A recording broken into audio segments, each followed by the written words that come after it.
देखो हमने पढ़ा था मेल रिप्रोडक्टिव सिस्टम, और मेल रिप्रोडक्टिव सिस्टम के अंदर कुछ बातें छूट गई थी, है ना। जो एनसीईआरटी का लाइन है वो हम अभी कवर कर देते हैं। देखो, एक था सेमिनल प्लाज्मा क्या होता है, हमने बता दिया था लास्ट लेक्चर में। लेकिन सेमिनल प्लाज्मा के अंदर क्या क्या होंगे, तो वो rich in fructose, calcium and certain enzyme. उसके अंदर फ्रक्टोज होगा, कैल्शियम होगा और कुछ एंजाइम भी होते हैं, ठीक है, ये ध्यान रखना। Testis is covered by dense covering. Testis जो है वो कोई सिंपल कवरिंग नहीं होता है टेस्टिस का, वो डेंस कवरिंग होता है। पूछा जाएगा तुमसे, ठीक है, कि testis is covered by simple covering या डेंस कवरिंग, तो डेंस कवरिंग, है ना। अब देखो, इंटरस्टिटियल स्पेस ऑफ सेमनीफेरस ट्यूब्यूल, याद करो, ये मान लो सेमनीफेरस ट्यूब्यूल का फोटो था, ठीक है। तो दो सेमनीफेरस ट्यूब्यूल के बीच का जो जगह था इसको हम लोग क्या बोलते थे, इंटरस्टिटियल स्पेस। और इसके अंदर जो सेल था इसको क्या बोलते हैं, इंटरस्टिटियल सेल, या इसी को बोलते थे लैडिंग सेल, ठीक है। तो बउआ इसके अंदर लैडिंग सेल तो होता ही होता है, साथ में एक और चीज होता है, immunological competent cells are also present here, ठीक है। जो इम्यूनोलॉजिकल कॉम्पिटेंट सेल्स है ना वो भी यहाँ पे प्रेजेंट होंगे, ठीक है। अब देखो, special tissue that help in erection of penis, ये भी बात उसमें नहीं बताए थे। देखो, इरेक्शन ऑफ पेनिस में कौन सा टिश्यू मदद करता है, एनसीईआरटी डायरेक्ट लिख रखा है, special tissue that help in the erection of penis, है ना। तो ध्यान रखना। अच्छा, पेनिस का इरेक्शन होना मतलब क्या, कि पेनिस पहले मान लो लूज अवस्था में है तो वो हार्ड हो जाता है, ठीक है, तो उसी को हम लोग इरेक्शन ऑफ पेनिस बोलते हैं, ठीक है। To facilitate insemination, obviously hard क्यों होगा, ताकि इंसेमिनेशन मतलब फीमेल रिप्रोडक्टिव ट्रैक्ट के अंदर वो सीमेन ढंग से स्पर्म डाल पाए, इसीलिए ना। चलो, तो वो जो टिश्यू है उसका टिश्यू का नाम हमने लिखा दिया, हालांकि याद रखने की कोई जरूरत नहीं है, इसलिए क्योंकि वो एनसीईआरटी में नहीं लिख रखा है। कॉर्पोरा कैवर्नोसा और कॉर्पोरा स्पोंजियोसम, ये टिश्यू का नाम है, ठीक है। ये स्पोंजी टाइप होता है और इसमें ब्लड वेसल्स वगैरह होता है, तो जो मतलब मदद करता है इरेक्शन ऑफ पेनिस में, ठीक है। चलो देखो बच्चों, हम लोग अब पढ़ेंगे फीमेल रिप्रोडक्टिव सिस्टम, ठीक है। देखो, फीमेल रिप्रोडक्टिव सिस्टम, सबसे पहले तुम फिगर को समझने का प्रयास करो। एनसीईआरटी का जो फिगर है ना, देख रहे हो ना ये फिगर, ठीक है। तो इस फिगर को यदि हम लोग समझ गए ना तो उसके अंदर का सारा बात हम लोग समझ जाएंगे, ठीक है। एनसीईआरटी के अंदर जितनी बात लिखी हुई है सब समझ जाएंगे। देखो, जिस तरीके से मेल रिप्रोडक्टिव सिस्टम के अंदर दो टेस्टिस होता था, है ना, इसके पास दो ओवरी होता है। क्या होता है, दो ओवरी। देखो, ये एक अंडा शेप का लग रहा है तुमको ओवरी, ये भी क्या है, ओवरी है, ठीक है। तो ये जो ओवरी है और वो भी क्या है, ओवरी है।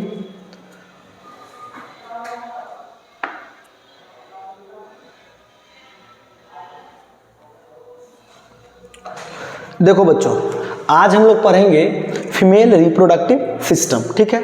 जिस तरीके से मेल रिप्रोडक्टिव सिस्टम के अंदर हमने दो टेस्टिस पढ़ा था, उसी तरीके से बच्चों इसमें दो ओवरी होता है। गोल गोल दिख रहा है ना, दो ओवरी है, क्लियर। अब देखो, दो ओवरी हो गया, ये जो तुमको ट्यूब के शेप का दिख रहा है ना, ये पूरे यहाँ से लेके यहाँ तक, इसको हम लोग फैलोपियन ट्यूब बोलते हैं। क्या बोलते हैं, फैलोपियन ट्यूब बोलते हैं। पूरे यहाँ से लेकर के यहाँ तक को क्या बोलते हैं, फैलोपियन ट्यूब बोलेंगे हम लोग, ठीक है। देखो, इस फैलोपियन ट्यूब का 3 पार्ट होगा। इस फैलोपियन ट्यूब का होता तो दो फैलोपियन ट्यूब है, ये एक इधर है एक उधर, तो फैलोपियन ट्यूब टोटल कितना हो गया, 2 हो गया। इसके कितने पार्ट, 3 पार्ट, एक यहाँ वाला पार्ट, एक यहाँ वाला पार्ट, एक यहाँ वाला पार्ट, ठीक है। और सबसे नीचे तुमको इस तरह का स्ट्रक्चर दिख रहा होगा, यही फैलोपियन ट्यूब का सबसे लास्ट में जो इस तरीके का फिंगर लाइक प्रोजेक्शन है, फिंगर के जैसा, है ना। देखो, उसको फिम्ब्रिया बोलते हैं हम लोग। क्या बोलते हैं, फिम्ब्रिया। ये कैसा है, फिंगर लाइक है ना। देखो, ये तो फिम्ब्रिया हो गया, ठीक है। अब फिम्ब्रिया फिंगर लाइक क्यों होता है, जिस तरीके से टेस्टिस के अंदर स्पर्म बनता था ना, मेल गैमिट, उसी तरीके से ओवरी के अंदर फीमेल गैमिट बनता है, ठीक है। अच्छा, फीमेल गैमिट वही ओवम, ठीक ना। तो यहाँ से जो ये ओवम निकलेगा, है ना, सेकेंडरी oocyte के स्टेज में वो निकलता है, सेकेंडरी oocyte के फॉर्म में। तो तुम इस तरह समझो, यदि ओवम यहाँ से निकलेगा तो इसी होके ऐसे करके जाएगा, है ना। ओवम यहाँ से निकलेगा तो ये क्या करेगा, इसको कैच कर लेगा, पकड़ लेगा ओवम को, तो पकड़ने के काम में आता है, ठीक है। ओवम यहाँ से निकलेगा, ये कैच कर लेगा, इस तरीके से आएगा। इधर से स्पर्म मेल पेनिस के द्वारा इधर जाएगा, तो यहाँ पे क्या हो जाता है, स्पर्म और ओवम मिल जाएगा। तो समझ में आया, फिम्ब्रिया का काम क्या होगा, ओवम को कलेक्ट कर लेना, कैच कर लेना, ठीक है, तो देखो लिख दिए help in collection of ovum, NCERT में लिख रखा है कि ये जो फिमरिया इसका काम क्या होगा, help in collection of ovum. ठीक है, चलो अब पढ़ते हैं हम लोग फैलोपियन ट्यूब का जो 3 पार्ट था। तो जो इस फिमरिया के बगल में है उसको बोलते हैं इनफंडिबुलम। क्या बोलते हैं? इनफंडिबुलम बोलते हैं इसको हम लोग। क्या बोलते हैं? इनफंडिबुलम। इनफंडिबुलम होता है फन्नल शेप। टिप देखे हो ना, टिप मिट्टी तेल जो डालते हैं, है ना, तो ऐसे होता है, लेकिन देखो इस तरीके से है कि नहीं, टिप के जैसा, है ना, तो इसीलिए उसको बोलते हैं फन्नल शेप। ठीक है, अच्छा इनफंडिबुलम का जस्ट बगल में थोड़ा फुला हुआ होता है, इस तरीके से फुला हुआ होता है। ठीक है, तो इसी को एम्पूला वर्ड बोलता है। अच्छा एम्पूला वर्ड कहीं पर भी आए ना, समझ जाना, थोड़ा सा वो चौड़ा होगा, फुला हुआ होगा, है ना, तो ये एम्पूला हो गया, जिसको वाइडर पार्ट बोलते हैं, चौड़ा वाला पार्ट। फिर जो यूट्रस के बगल में है इसको क्या बोलते हैं? इस्थमस बोलते हैं। क्या बोलते हैं? इस्थमस। अच्छा ये पूरे क्या है? यूट्रस है। ये क्या है? यूट्रस है। हम बताएंगे यूट्रस के बारे में भी। तो फैलोपियन ट्यूब का 3 पार्ट हो गया। जो फिमरिया के बगल में इनफंडिबुलम, इनफंडिबुलम को आगे जो है वो एम्पूला, और एम्पूला के आगे जो है इस्थमस, वो यूट्रस के बगल में। यही तीनों मिलकर ना फैलोपियन ट्यूब बनाएगा भाई। फैलोपियन ट्यूब का ये 3 पार्ट है ना, तो ये तीनों मिलकर क्या हो गया? Fallopian tube. तो यहाँ से लेकर के यहाँ तक पूरे फैलोपियन ट्यूब है। क्लियर? इसका 3 पार्ट है। तो फैलोपियन ट्यूब का टोटल लंबाई जो है लगभग 10 से 12 सेंटीमीटर होता है। कितना? 10 से 12 सेंटीमीटर। अब हम लोग आते हैं अब इस पे, यूट्रस पे। ठीक है, ये पूरे यूट्रस जिसको हम लोग बच्चा दानी बोलते हैं, है ना, गर्भ। तो देखो ये जो यूट्रस है बुआ, यूट्रस का दीवाल होगा, ये दीवाल, इधर से भी दीवाल होगा, उधर से भी दीवाल होगा, है ना। तो ये जो दीवाल होता है ना वो दीवाल, ये दीवाल का 3 लेयर होता है। ये दीवाल का कितना लेयर होता है? 3 लेयर होता है ना। तो देखो बाहर वाले को बोलते हैं पेरीमेट्रियम, ठीक है, अब बीच वाला जो दिख रहा है उसको मायोमेट्रियम बोलते हैं, अंदर वाले को इंडोमेट्रियम बोलते हैं। ठीक है, अरे वैसे भी नाम में नहीं लगा, पेरी माने बाहर, मायो माने मिडिल, एम से मिडिल, एम से मायो। ठीक है, इंडो माने अंदर, तो इंडोमेट्रियम अंदर वाला लेयर हुआ। ये बीच वाला ये जो लेयर है यहाँ से यहाँ तक, इसको बोले मायोमेट्रियम। ठीक है, और सबसे बाहर वाले लेयर को पेरीमेट्रियम। तो सबसे बाहर वाला पेरीमेट्रियम, बीच वाला जो है वो मायोमेट्रियम, और अंदर वाला इंडोमेट्रियम। समझ में आ गया? अच्छा ये चीज़ तो सबको ध्यान रह जाता है, लेकिन एक बात तुमसे पूछा जाएगा ना, एनसीईआरटी में लिख रखा है कि कौन लेयर मोटा, कौन लेयर पतला, तो ऐसे याद रखना। देखो पेरीमेट्रियम पतला थिन होता है और मायोमेट्रियम थिक होता है। तो पौ से पेरीमेट्रियम और पौ से पतला, है ना।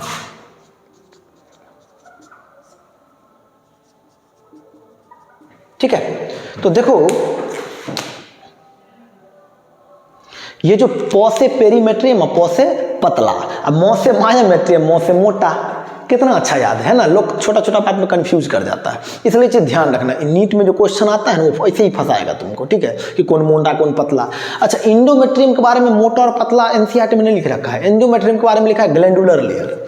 क्या लिखा हुआ है? Glandular layer. अच्छा ग्लैंडुलर लेयर के पीछे एक रीजन है। देखो ग्लैंडुलर लेयर मतलब क्या? ग्लैंड होगा, ग्लैंड से वर्ड बना है ना, तो ग्लैंड में आता है एक्सोक्राइन, इंडोक्राइन। ठीक है, तो ये जो है ये ग्लैंडुलर लेयर है। ठीक है, अच्छा ग्लैंडुलर लेयर क्यों पड़ा हम अभी बताते हैं। देखो तुमको एक्चुअल होता क्या है कि जब फीमेल के अंदर मेंस्ट्रुअल साइकिल चल रहा होता है, जब फीमेल के अंदर मेंस्ट्रुअल साइकिल चल रहा होता है तो वो 3 से 5 दिन का ब्लीडिंग फेज होता है। हम मेंस्ट्रुअल साइकिल पढ़ाएंगे, बताएंगे, 28 से 29 दिन का वो फेज होता है। टोटल होता है, बहुत सारा फेज होता है। फॉलिकुलर फेज, सबसे पहले ब्लीडिंग फेज हो जाता है, फिर फॉलिकुलर फेज होता है, ठीक है, फिर ओवुलेटरी फेज वाला, फिर लुटियल फेज, ये सब होता है। तो वो जो ब्लीडिंग फेज होता है ना 3 से 5 दिन का, तो फीमेल के वेजाइना के बाहर से मतलब बाहर निकलते रहता है ब्लड वगैरह, है ना। तो एक्चुअल में ब्लड कहाँ से आता है? तो यही इंडोमेट्रियम का लेयर जो है ना टूट टूट के गिरते रहता है। तो ऑब्वियसली इसमें ब्लड वेसल्स होते हैं। इंडोमेट्रियम अंदर वाला लेयर है ना, ग्लैंडुलर लेयर है, तो ब्लड वेसल्स तो होगा। तो ये जो ब्लड वेसल्स वगैरह जिसमें ब्लड रहता है तो दीवार टूटने लगता है। ठीक है, तो दीवार जब टूटेगा तो टूट के नीचा गिरेगा तो ब्लड नहीं जाएगा, बताओ जाएगा ना ब्लड। तो इसीलिए ये जो इंडोमेट्रियम का लेयर है, पूछा जाता है कि बताओ मेंस्ट्रुअल साइकिल के दौरान यूट्रस का जो 3 लेयर है किस लेयर में चेंजिंग आता है, साइक्लिकल चेंजेस किस लेयर में आएगा? ऑब्वियसली इंडोमेट्रियम वाले लेयर में, है ना। तो इसीलिए हमने यहाँ लिखा इंडोमेट्रियम लेयर जो है undergo cyclical changes during menstrual cycle. ये एनसीईआरटी का लाइन है। मेंस्ट्रुअल साइकिल के दौरान इंडोमेट्रियम का लेयर चेंज होता रहेगा, टूट टूट के गिरेगा, है ना। एक्चुअल में देखो होता क्या है कि जब इधर से स्पर्म जाएगा, इधर से ओवम जाएगा, तो मिल गया, जायगोट बना देता है, तो बच्चा उच्चा 9 महीना तक चलेगा प्रक्रिया। यदि स्पर्म इधर से नहीं गया, समझ रहे हो, तो ओवम बेचारी तो यहाँ आकर के इंतजार तो इसका करेगी कि स्पर्म आया कि नहीं आया, तो अभी नहीं किया स्पर्म, तो इंतजार करते करते मर न जाएगा, है कि नहीं। तो इंतजार करते करते ये स्पर्म नहीं आया, तो अब हम बेचारी इंतजार करेगी कि मेरा महबूबा आएगा। अच्छा आया नहीं, तो आया नहीं तो क्या होगा, मर जाएगा, कुछ दिन के बाद मर न जाएगा, तो मर के बाद गिरेगा कि नहीं गिरेगा। तो ये बेचारी अब हम इधर से आएगी ना, तो इसमें धीरे धीरे ये नहीं कहते कि हम तो डूबे ही चलम, तुमको भी डुबाएंगे। तो अब हम इधर से आएगी, ठीक है, और साथ में इसके लेयर को भी अपना लेते चल जाएगी। तो अब हम तो बेचारी गिरबे करेगी मर के, और साथ में इसका दीवार भी टूट टूट के गिरने लगेगा। समझ में आया बात। चलो, तो यूट्रस का कहानी हो गया। पूछ देगा, बताओ ग्लैंडुलर लेयर कौन होता है, तो इंडोमेट्रियम। मोटा कौन होता है, तो मायोमेट्रियम। पतला कौन होता है, तो पेरीमेट्रियम, है ना। चलो, ये तो हो गया। अब देखो बुआ, इसको हम लोग सर्विक्स बोलते हैं। एनसीईआरटी में देखना, फोटो में समझ में आ जाएगा तुमको, है ना। एनसीईआरटी में इसी तरह से इसको सर्विक्स बोलते हैं। अच्छा, ये जो तुमको कैनाल दिखा है ना, कैनाल माने पाइप होता है, रास्ता, इसको सर्वाइकल कैनाल, ऑब्वियसली ये सर्विक्स है, इसके कैनाल को सर्वाइकल कैनाल बोलेंगे, है ना। और ये क्या है, वेजाइना है। अच्छा तुम बताओ, यदि बच्चा यहाँ पल रहा होगा, तो बच्चा यहाँ से निकलेगा तो यहाँ से नहीं निकलेगा, यहाँ से थोड़ी, ये तो पूरे तो मसल्स वगैरह है, नहीं, यहाँ से जो निकलेगा, तो बच्चा यहाँ से निकला और ऐसे करके आ जाएगा, आएगा कि नहीं आएगा। तब बर्थ, जन्म में कौन मदद कर रहा है, बच्चा के जन्म में, ये सर्वाइकल कैनाल, साथ में वेजाइना, ये पूरे का पूरे क्या है, वेजाइना ही ना है जी, ये पूरे क्या है, वेजाइना है, ठीक है। तो ये बर्थ जिस कैनाल से निकला सर्वाइकल कैनाल, ये पूरे वेजाइना है, तो ये पूरे इधर से निकल रहा है ना, तो इस कैनाल और इस कैनाल दोनों से निकल रहा है बच्चा, पहले इस कैनाल से तब इस वाले रास्ते से, ठीक है।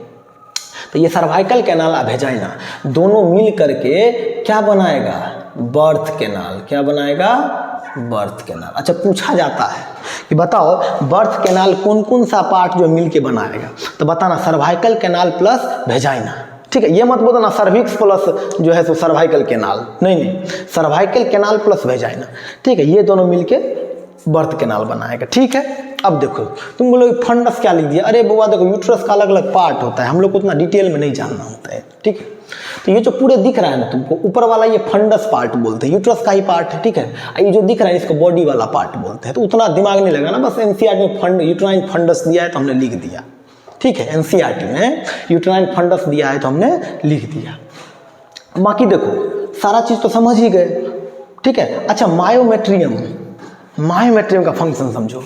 जब बेबी का डिलीवरी होते रहता है, तो तुमको तो पता है ना, ठीक है, जब स्पर्म जाता है, ठीक है, हालांकि हम आगे बताएंगे गेस्टेशन वाले में, जब स्पर्म जाता है इधर से ओवम आएगा, तो दोनों मिल जाएगा, और दोनों मिलेगा ना तो जाइगोट बनेगा। जाइगोट 2 सेल का होता है, स्पर्म ओवम 2 से 4, 4 से 8, 8 से 16, 16 से 32, 32 से 34 सेल तक डिवाइड होगा। इसमें आके ना घुस जाता है, इंडोमेट्रियम के लेयर में आके चिपक जाएगा, पूरे इधर भी चिपक जाएगा, इधर घुस जाएगा। तब घुस जाएगा, इसका मतलब मायोमेट्रियम लेयर के अंदर तक चला गया, मतलब इंडोमेट्रियम में तो घुस न गया। तो बच्चा, पूरे बच्चा बनेगा 9 महीना तक। तो बच्चा जो बनेगा, बच्चा जो निकलेगा, तो भाई ये दबेगा, कॉन्ट्रैक्ट होगा, तब ना बेबी बाहर आएगा। तो कॉन्ट्रैक्ट कौन सा लेयर होगा, इंडोमेट्रियम में तो धंस चुका है ना। तो लेयर कॉन्ट्रैक्ट कौन होगा, बचा कौन है, मायोमेट्रियम में ही ना। एक्चुअल में तो मायोमेट्रियम में है वो, क्योंकि इंडोमेट्रियम के अंदर तो धंस चुका है। तो ये जो कॉन्ट्रैक्शन का काम करेगा वो कौन करेगा, मायोमेट्रियम, है ना। तो तुमसे पूछेगा कि ड्यूरिंग डिलीवरी ऑफ बेबी, जब बच्चा का डिलीवरी होते रहता है, तो उस समय में कौन सा लेयर कॉन्ट्रैक्ट करेगा यूट्रस का। अब वो इंडोमेट्रियम तो घुस चुका है, तब कौन सा लेयर है, मायोमेट्रियम ना। तो वही मायोमेट्रियम कॉन्ट्रैक्ट करेगा। समझ में आया। तो ये ध्यान रखना, मायोमेट्रियम लेयर जो एग्जिबिट स्ट्रॉन्ग कॉन्ट्रैक्शन, बहुत काफ़ी ज़्यादा कॉन्ट्रैक्शन शो करेगा ये, ठीक है, ड्यूरिंग डिलीवरी ऑफ बेबी। जब बेबी डिलीवरी होते रहता है तो सोचो ना, कॉन्ट्रैक्शन नहीं होगा तो बेबी बाहर आएगा, नहीं आएगा। तो ध्यान रखना कि मायोमेट्रियम जो है बेबी के डिलीवरी में वो स्ट्रॉन्ग कॉन्ट्रैक्शन करवाता है, ताकि बेबी बाहर अच्छे से निकल जाए। और इंडोमेट्रियम साइक्लिकल चेंजेस करवाता है ड्यूरिंग मेंस्ट्रुअल साइकिल, ठीक है। चलो एक चीज़ और समझो, ये जो ओवरी है बुआ रे, ओवरी को हम लोग प्राइमरी सेक्स ऑर्गन बोलते हैं। जिस तरीके से टेस्टिस को मेल रिप्रोडक्टिव सिस्टम में हम लोग प्राइमरी सेक्स ऑर्गन बोलते थे, उसी तरीके से ओवरी को भी क्या बोलेंगे हम लोग, प्राइमरी सेक्स ऑर्गन बोलेंगे, है ना। अब प्राइमरी सेक्स ऑर्गन क्यों बोलेंगे, याद करो, टेस्टिस को हम लोग प्राइमरी सेक्स ऑर्गन क्यों बोलते थे, क्योंकि 2 काम करता था।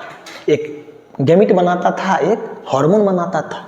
ये भी गैमीट बनाएगा और हार्मोन बनाएगा, है कि नहीं है? वो बनाता था male gamete, male hormone, male sex hormone. ये बनाएगा female gamete, female sex hormone, है कि नहीं है? बताओ। तो ये जो अपना देखो, ठीक है, ये जो ओवरी है इसको हम लोग क्या बोलेंगे?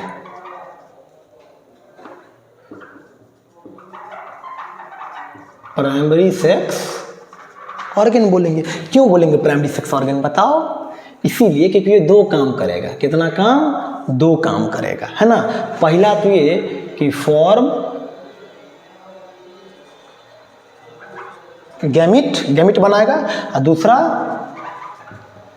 सीक्रेट हार्मोन, हार्मोन निकालेगा, है ना। तो गैमिट भी बनाएगा और हार्मोन भी बनाएगा। अच्छा, तो गैमिट, फीमेल गैमिट क्या होता है? ओवम होता है, तो बताए हुए ओवम होगा। हार्मोन में क्या होगा? Secret hormone. जैसे मान लो कि ये जो एस्ट्रोजन है ना, तो बनाएगा ये, है कि नहीं? कौन सा हार्मोन? एग्जाम्पल में एस्ट्रोजन, ठीक है। तो ये तो थोड़ा ध्यान रखना कि गैमिट भी बनाएगा और हार्मोन भी बनाएगा। अरे यार, प्राइमरी सेक्स ऑर्गन इसीलिए बोले हैं ना, क्योंकि दो काम कर रहा है। गैमिट बना रहा है हार्मोन, तो उधर मेल गैमिट बन रहा था, इधर फीमेल गैमिट बनेगा, ओवम और ये हार्मोन एस्ट्रोजन वगैरह, ठीक है। चलो, अब देखो, ये प्राइमरी सेक्स ऑर्गन है, ये तो हम लोग समझ गए। इसी के अंदर ओवम भी बनेगा। तब ना बोल रहे थे कि इसी के अंदर से देखो, ओवम सेकेंडरी साइड के स्टेज में रहता है ना, यहाँ से निकल जाता है, फिर ऐसे ऐसे जाएगा, ठीक है। तो देखो, अब हम लोग ये सब चीज़ पढ़ लिए, ओवरी पढ़ लिए, फिर हम लोग यूट्रस पढ़ लिए, फिर हम लोग क्या पढ़े थे? फैलोपियन ट्यूब पढ़ लिए, है कि नहीं है? ठीक है, सारा चीज़ पढ़ लिए। अच्छा, एक चीज़ और, ये भी है ना। अच्छा, इसके अंदर जो है हम लोग जैसे उसके अंदर मेल एक्सटर्नल जेनेटिलिया, पेनिस पढ़े थे ना, उसी तरीके से इसमें पढ़ेंगे फीमेल एक्सटर्नल जेनेटिलिया। क्या पढ़ेंगे इसके अंदर?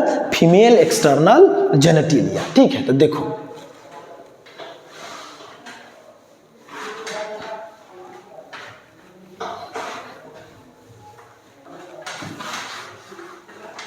देखो हम लोग क्या पढ़ेंगे? फीमेल एक्सटर्नल जेनेटिलिया, ठीक है। ओवरी पढ़ लिए, टेस्टिस पढ़ लिए, क्योंकि देखो इस वाले रीजन में होगा तो फीमेल रिप्रोडक्टिव सिस्टम के अंदर ओवरी आया, है ना, तुम्हारा फैलोपियन ट्यूब आया, यूट्रस आया, है कि नहीं है। और देखो क्या आएगा यहाँ पे इस रीजन में ना, बताते हैं जो आता उसको बोलते हैं फीमेल एक्सटर्नल जेनेटिलिया। देखो वो कैसा होगा,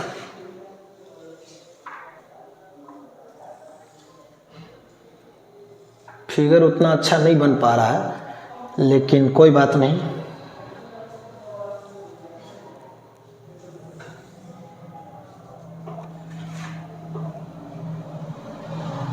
देखो कुछ इस तरीके का होगा, ठीक है।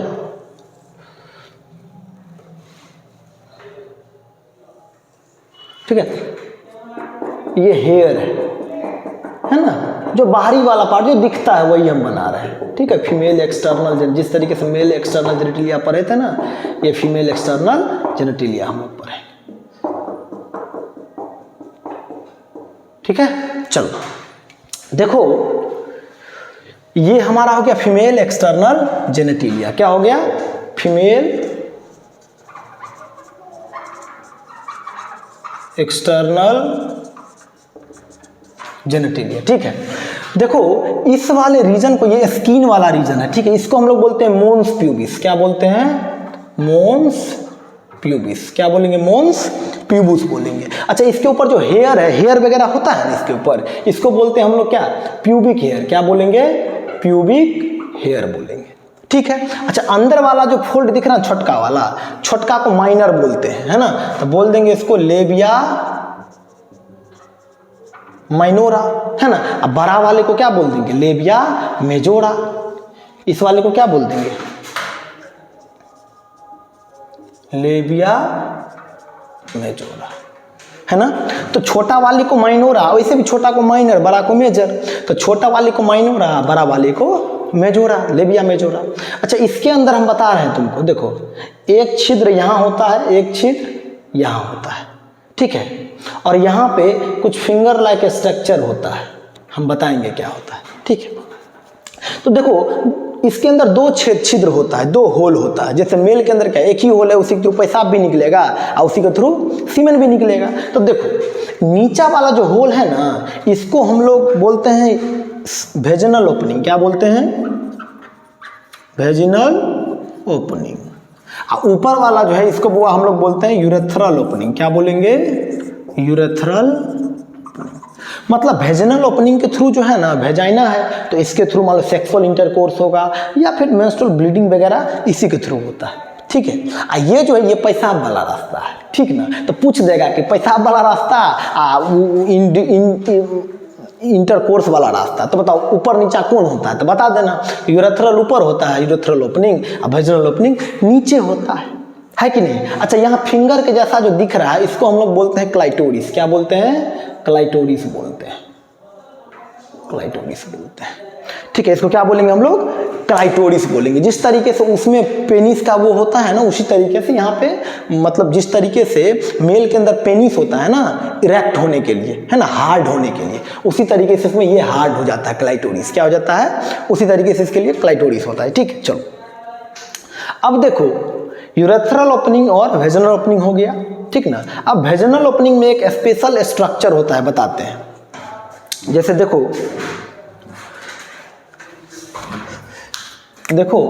ये मान लो हम लोग का क्या है? Vaginal opening. ये क्या है? Vaginal opening. तो इसके ऊपर ना ऐसे लेयर चढ़ा हुआ होगा, ठीक है, जाली की तरह चढ़ा रहता है। इसको हम लोग हाइमेन का लेयर बोलते हैं। क्या बोलते हैं?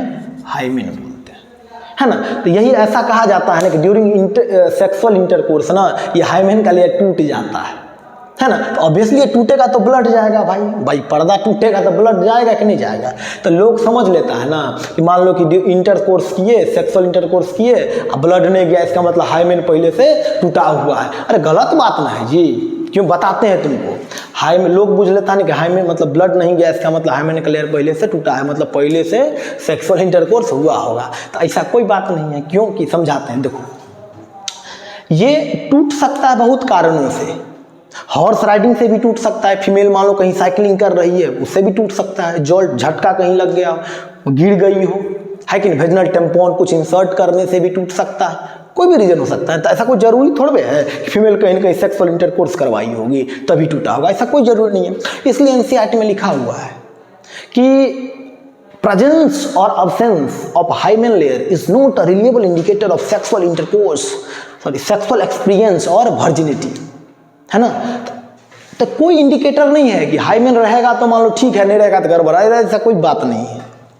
समझ में आ गया ना बात? तो किसी रीजन से हाइमेन का लेयर टूट सकता है, मतलब इस तरीके से रहेगा, ठीक है।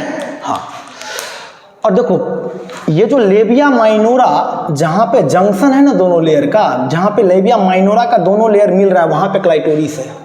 पूछ दिया जाता है, ध्यान रखना। जहां लेबिया मेजोरा मिल रहा है अपर जंक्शन पे वहां पे है क्लाइटोरिस, या जहां लेबिया माइनोरा का जो अपर जंक्शन है वहां है क्लाइटोरिस। तो बोलना जहां लेबिया माइनोरा का अपर जंक्शन है, ऊपर वाला जहां मिल रहा है वहां है क्लाइटोरिस, ठीक है। तो इस चीज का ध्यान रखना। तो इसीलिए बोला जाता है फीमेल एक्सटर्नल जेनेटिलिया के अंदर क्या सब आ गया? देखो 5 चीज आता है, ठीक है। फीमेल एक्सटर्नल जेनेटिलिया के अंदर 5 चीज आएगा। एक तो आएगा मोन्स प्यूबिस, ठीक है, लेबिया माइनोरा,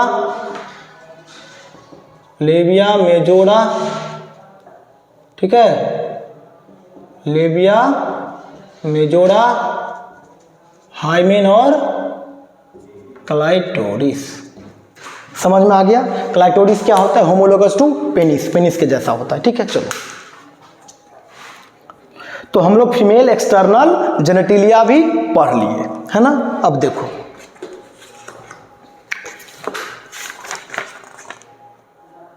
हाँ, देखो अब इसका है लास्ट पार्ट है। अच्छा, लेबिया माइनोरा के बारे में लिख रखा है, are paired fold of tissue under labia majora. Obviously labia majora का अंदर है और पेयर्ड फोल्ड है, जोड़ा में है कि नहीं है? देखो ये और ये जोड़ा में है ना, और ये भी जोड़ा में है, है ना, तो वो भी लिख दिया, लेकिन labia majora fleshy fold of tissue, लेकिन याद रखना फ्लेसी फोल्ड वर्ड दे देना तो वो लेबिया मेजोरा के लिए यूज करना। ये कैसा होता है, फ्लेसी फोल्ड होता है। ये जो लेबिया मेजोरा है ये फ्लेसी फोल्ड होता है, क्योंकि ये क्या होता है, फ्लेसी टाइप होता है, ठीक है। ये पेयर्ड फोल्ड यूज करना तुम लेबिया माइनोरा के लिए, ठीक है, एनसीईआरटी में दिया हुआ। और खास करके फ्लेसी फोल्ड जो है ना वो लेबिया मेजोरा के लिए, क्योंकि एनसीईआरटी से डायरेक्ट क्वेश्चन आ जाते हैं नीट में, ठीक है, इसलिए हम बताना चाह रहे हैं कि एक एक वर्ड को ध्यान रखना थोड़ा सा, ठीक है।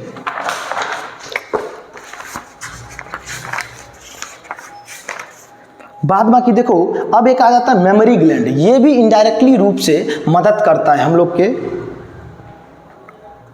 ठीक है।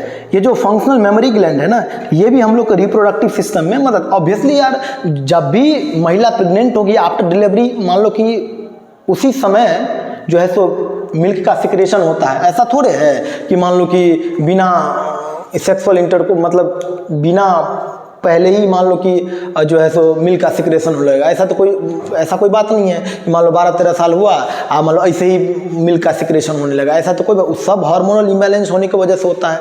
मतलब हार्मोन का थोड़ा बढ़ जाना घट जाना उसी सब रीजन से होता है ना, ठीक है। मान लो सेक्सुअल इंटरकोर्स होगा, फिर प्रेग्नेंट होगी महिला, फिर बच्चा होगा, तब नहीं सब दूध वाला प्रक्रिया चलता है, मिल्क वाला प्रक्रिया। अब ऐसा तो नहीं बिना प्रेग्नेंट महिला है नहीं तो उसको मिल्क सिक्रेट होने लगेगा, ठीक है। तो इनडायरेक्टली रूप से तो वो भी मदद कर रहा है ना मेमोरी ग्लैंड का। तो कल हम लोग पढ़ेंगे मेमोरी ग्लैंड, क्या पढ़ेंगे, मेमोरी ग्लैंड पढ़ेंगे, ठीक है। चलो अब तो कुछ बचा नहीं है। हाँ एक चीज और, हाइमेन का लेयर ऐसा भी देखा गया है कि क्वाइटस हुआ, सेक्सुअल इंटरकोर्स हुआ, फिर भी नहीं टूटा, बताओ। तो इसीलिए हाइमेन का लेयर ऐसा कोई जरूरी नहीं है सेक्सुअल इंटरकोर्स होगा फिर भी नहीं टूटेगा, ऐसा भी हो सकता है, ठीक ना। तो इसीलिए हाइमेन का लेयर टूट भी सकता है और नहीं भी टूट सकता है, ठीक है। देखो लिखा हुआ है कि hymen is often torn during first coitus, पहला क्वाइटस के दौरान तो अक्सर टूट जाया करता है। However it can also be broken by sudden fall, अचानक गिर जाने से, हॉर्स राइडिंग, इस सबसे भी टूट सकता है। In some women the hymen persist even after coitus, hymen बना हुआ रहता है क्वाइटस के बावजूद भी कुछ वोमेन में, क्या करोगे बताओ, क्या बोलोगे, कभी नहीं सेक्सुअल इंटरकोर्स हुआ है। तो इसीलिए हाइमेन का रहना या ना रहना ये नहीं बताता है कि वो सेक्सुअल एक्सपीरियंस है या फिर वर्जिनिटी दिस दैट, ठीक है। तो चलो थैंक यू बच्चों, अब हम लोग नेक्स्ट लेक्चर में पढ़ेंगे मेमोरी ग्लैंड, ठीक है। Thank you.